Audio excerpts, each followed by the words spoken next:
Hello and welcome to another episode of Making It Work for You. My name is Ben Hecht with Christo IT Services. We are a managed services provider serving the IT space based out of Harleysville in Pennsylvania, serving the Philadelphia market. And today, the topic that we're going to be covering is software as a service, otherwise known as SaaS. So, a few of the points of discussion today is what exactly makes a product SaaS and the benefits of SaaS and using it in your organization.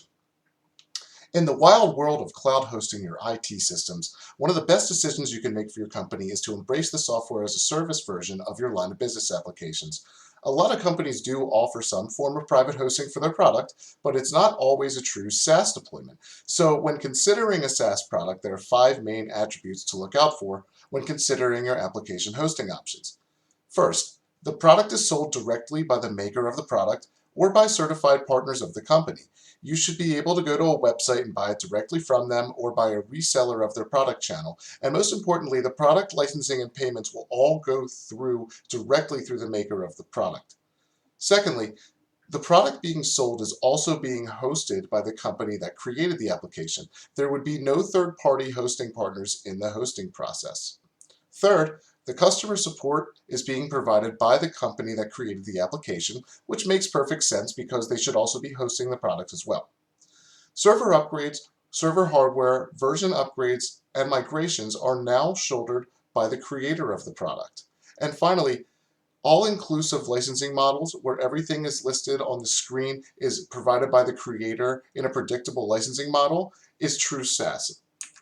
Now, in my opinion, my favorite thing about a SaaS product is that it gives you one neck to strangle for all of your problems in regards to that specific product. So if there are any issues, there's no finger pointing between departments or vendors, as everything's supposed to be the responsibility of the creator.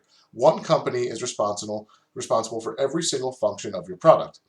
In addition to simplifying the support of the product for your IT department or your managed services provider, you're also relieving server resource requirements that the provider will also do the hosting for you. So if you're hosting your in-house servers, it's likely that you won't need as beefy of server equipment on your next migration project after removing the heavy line of business applications into a SaaS environment.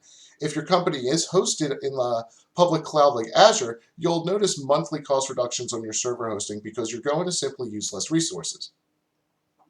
Another big time productivity and cost saving enhancement is that you don't have to worry about your maintenance for the product or paying for major migrations and upgrades. Imagine having a magic wand and waving it around and eliminating big server projects based on your application forever. Let them be responsible for major server upgrades, licensing costs, maintenance, backups, redundancies, application security, hosting compliance standards, and so forth. So in a SaaS environment, you and your company will remain productive at all times, while being able to work from any secure web browser or any mobile application. So no matter if you're in the office or deploying remote workers, you're able to get the job done. Turning to SaaS provides your company with a predictable, manageable, scalable, and environment where you're always using the latest and greatest versions of the product. And always remember, guys, you can always make more money, but you can never make more time. And making good IT decisions will give you all the time you need to focus on making more money. My name is Ben Hecht from Christo IT Services. Thank you very much for watching.